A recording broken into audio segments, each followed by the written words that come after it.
What's good, ladies and gentlemen? It's your boy Just Be Wise, and today we're going to talk about a budget camera, something around the $500-ish range, I believe. So we're talking about the Canon SL2, and I wanted to start the video out comparing this camera with my normal camera, the Sony A7ii.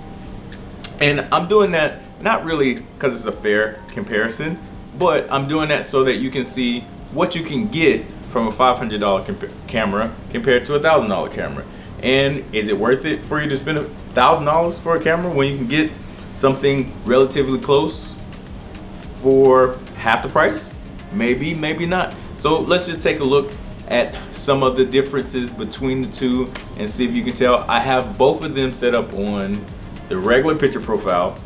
Don't have nothing going on. So the Sony is on the picture profile, like actually I took the picture profile off. So this is out of the box usage for both of them so that you can make an educated decision on which one you like better. I'm looking at them now, trying to see, and I mean, I don't dislike the look from either, but you can tell one of them has a little bit more dynamic range than the other. You should be able to see that. I don't want to point anything out too much because I also want to ask you, hey, can you tell which one is which?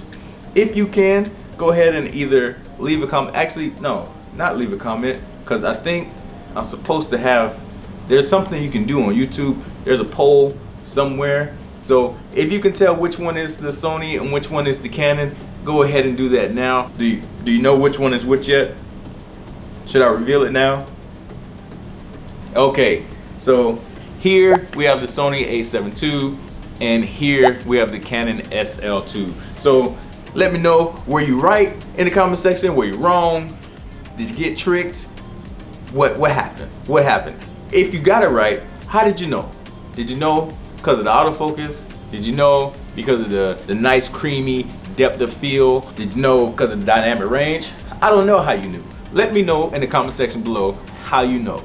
So after editing the little comparison part of this video, I could see the Sony was struggling with that focus. Man, so that may have made it pretty easy for a lot of you guys to figure that out.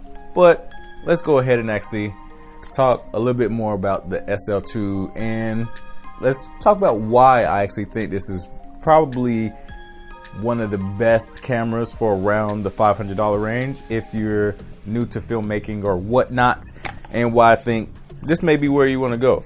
So one of the biggest features is obviously, you already saw it, you already know, that autofocus from Canon is on point. Man, they got something worked out. Even on their cheaper cameras, the autofocus is fire. So if nothing else, that's a great reason to go with a Canon in general. The autofocus is fire. So obviously, if you're new to filmmaking or anything like that, or you just want to do this for, you know, for fun or whatever, it's so much more fun when you don't have to worry about if your shot is in focus. And they make that very easy. In addition to that, their user interface is so good. Now, with Canon, you can use the touchscreen that's on the back. Let me actually do that. Bam! Look at that. You can just flip it over. That's so. Every camera needs to have this. That flippity screen. Anyway, all of your adjustments, you can actually manipulate the settings and everything all right on the touchscreen. You can't do that with every camera. If you're a vlogger, it makes it very easy for you to just whoop, turn your camera around. You see what's going on because you can see everything right in frame. Makes it super easy. I don't need to talk about that for very long. Everybody knows. Those are great, right? This is not that big of a camera. It's pretty small, and because of the way the grip is, I can hold the camera pretty good. Although it is super light, so you know, you may get a lot of shake. It doesn't have any in-body stabilization, so you want to make sure when you're looking into lenses, try to find some that have in-body stabilization, or just be very, very, very careful when you're shooting. Now, some of the things I want to get into that are good about this camera that don't make any sense, we shouldn't even be talking about it, is it shoots at 24 frames per second in 1080p, which for some reason, newer Canon cameras are not doing that. I don't fully understand why they're going away from that, but if you don't know what that means, pretty much it's the frame rate that you're shooting your video in, and Most people now want the cinematic look. Movies shoot in 24 frames per second, therefore we shoot in 24 frames per second. You can also just shoot in 30. Most phones or whatever shoot in 30, so it's not like it's gonna look terrible if you're shooting in 30. So you can have that, but you can shoot in 24 here. Also, you get 60 frames per second in 1080p, so you can also get some nice slow-mo if you want to. So it has some good features there. Now, I didn't test any of how it is in the dark. I imagine it's not great. Another cool thing about using one of these is that you get all of Canon's great EF glass. Canon has a bunch of great glass, so if you decide you want to stick with Canon, you want to upgrade, you can get some pretty decent glass and know that you can move on. Although Canon has changed its mount with the new mirrorless, I don't think they're going completely away from DSLRs, but even if they do, that makes it even more beneficial for you because the glass is going to be cheap. I'm actually going to do a separate video talking about the glass that I would get for this camera that is also cheap. So we can look forward to that coming up soon. But some of the things that's kind of annoying is, now I did talk a little bit earlier about how it's lightweight. The lightweight can be a nuisance if you don't have image stabilization in your lens, because you're going to get a lot of little micro shakes just because it's harder to do your thing. So I would keep that in mind.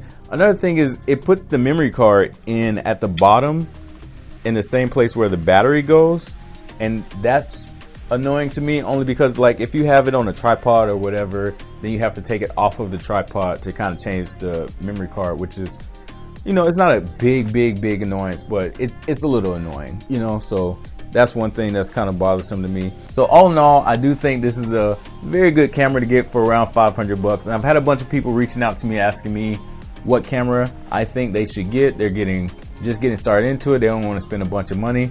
I think this may be the way to go for you. And to leave you guys with a little bit of real world footage, just in case, you know, you can't really fully see the advantage of using this camera over whatever else there is out there. I just wanted to give you a little bit more real world footage.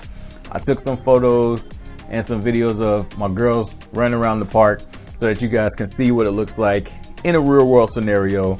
And I'm gonna end it with that. So as always, if you like the video, please like the video, comment down below if you have any questions, or of course, if you were able to figure out or not figure out the Canon versus SL2, Canon versus SL2, the Canon versus the Sony little comparison up there that we had. And as always, I gave you some tools to create. Now go be great. Peace.